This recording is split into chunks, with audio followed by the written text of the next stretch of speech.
My name is Gabriel, and I can't actually pronounce my last name in English. I am part of the team that created Commodious Downfall, a team consisting out of Sean Frenzel, Jonathan Michelstein, Rashad Burnett, and Michael Massey. Over the next few minutes, we will go over a short summary of the entire development of this project, from the initial concept we devised to its current state. So let's start. The concept for Commodious Downfall was originally involving the player having to go and infiltrate a giant robot and stopping it from reaching a village and destroying it. That was a little over scope because we only had 4 months to do this, so we ended up thinking that it could either be involving the player infiltrating a stationary area underground or something in space. One of the main gameplay mechanics we decided on was gliding. After a certain discussion, we decided it should be limited gliding at a time. The story changed throughout RAM when, instead of just originally being a spaceship that was just merely damaged on the way to the planet, we decided there would be 2 AIs and that they would be in conflict with one another. So we had originally planned for a puzzle platformer with shooting enemies, where we would be rotating huge segments of rooms and entire rooms. But we ultimately phased out the shooting and went to minimal AI due to the difficulty of animating character models and just the sheer scope. And so your role basically shifted from being a combat bot to more of a repair type bot. So basically from that, we played around with the concepts and we cut shooting entirely, and we went more with a kind of supply repair robot. And then in RAM, we all played around with rotation puzzles and how we could use it, and we came up with the consoles of like remembering the rotations so you can move and be in the rotation while moving it, and other ones where you had to stay at the console to rotate the level parts. One of the hardest things we dealt with as a team in RAM was deciding on one singular concept to pursue. We played around with different angles and a lot of concept for all the mechanics we came up with, but in the end we came to as a team and finalized the first game design document for Commodious Downfall. FP1 was our first shot at creating gameplay based on our concept, and we did this in parallel with coding other portion of the game, like the AI and the player movement and interaction, most importantly gliding. The first week turned out terrible. Most of the interactions we created were not actual gameplay. They were more of a visual showcase of how we'd imagined the game going. We realized what problems we had with the first week, and for the second week we decided to change it up a bit. Instead, we decided to task ourselves with making a bunch of mini puzzles, and later we would stitch those puzzles together throughout the process and make them a more coherent gameplay experience. In FP1, we were working on puzzles. We were putting these together. We were looking for ways that we could, categorize it and organize our puzzles and see just the kinds of mechanics that we could come up with and how we could assemble those into a level. The rotation glitch is something that we realized was a big problem this month in FP1. We played around with a lot. Me specifically, I created a lot of puzzles that were not even being used, and from this we realized we couldn't do full rotations while players were inside of it. It would glitch, they'd fall through it. UDK just did not let us do this. It wasn't happy about us trying to do this, so instead we decided to adapt our level design.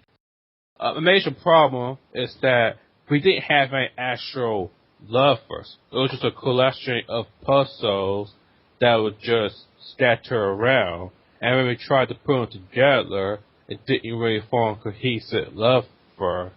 Our main focus for FP2 was creating all the playable lovers, so by the end of the month, the game could be playable from start to finish. We started off by focusing more on cohesive level design by splitting into smaller groups of 2 or 3 people apiece and spending the first 2 weeks working on brand new levels with new puzzles. In FP2, we tried to solidify our mechanics and interactions. We had gliding, the 3 types of consoles, and the rotation and timed puzzles. One of the drastic decisions we took at that point was to phase out the AI puzzles, mostly because they were out of scope and out of place and they did not feel good. We also started having some team issues towards the entire month, and it's something we will go into in just a moment.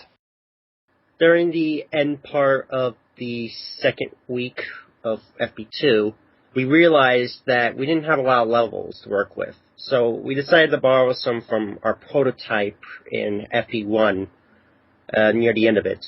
It helped out a lot with adding more content to our levels, but we had to polish a few things here and there as a result. And since it was during the middle point of FP2, we realized that we had a lot of work to do from there, and tensions rose as a result. When we had our levels complete, and they were ready for testing, and but we were getting a lot of feedback that about the games, the levels being too difficult, a little unforgiving, and a bit too complex for most players. They were getting frustrated and not really enjoying many parts of these levels. So we ultimately ended up simplifying a lot of those levels. Towards the end of this month in FP2, we had team member issues where one of our team members, this happened in FP1 and basically since the start of the project, but in FP2 it was just really showing through, and lack of communication from him to us and his motivation.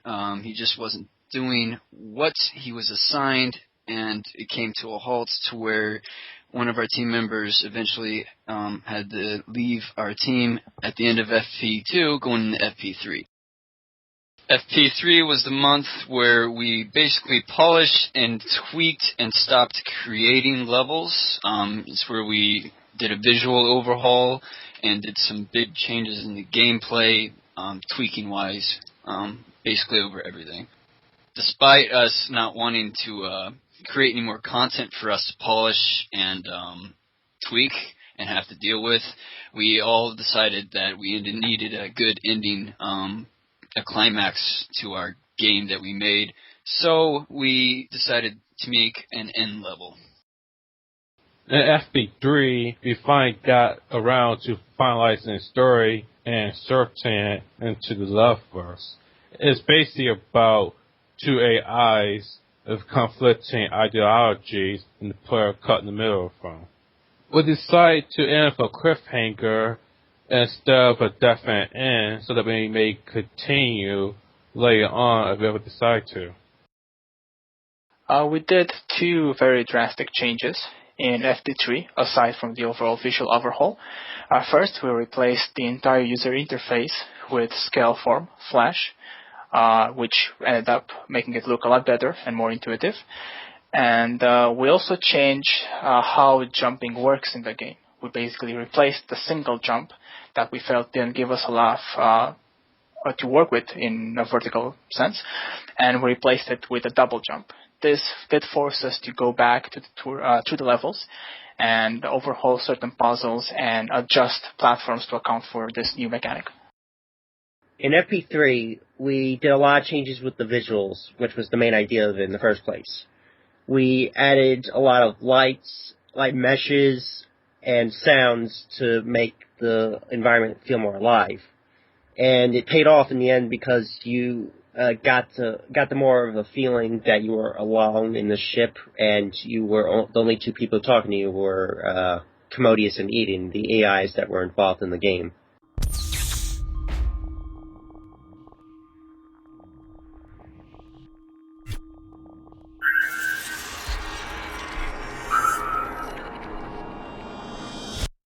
Ultimately, in the end, despite some scheduling issues where we thought we had a bit more time than we had, we were able to create a coherent experience, kind of a unified concept there, and hopefully something that is very fun to play.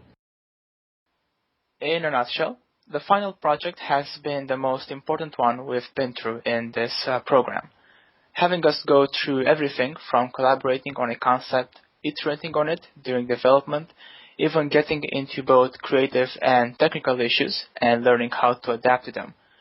While the game we have in front of us right now is extremely different from the original concept, its soul is still the same, that of a first-person puzzle platformer combined with robots. During the past 4 months of work, we've learned a lot about remote communication, project management, collaboration, and of course, the Unreal Development Kit. Thank you for watching our presentation on the development of Commodious Downfall.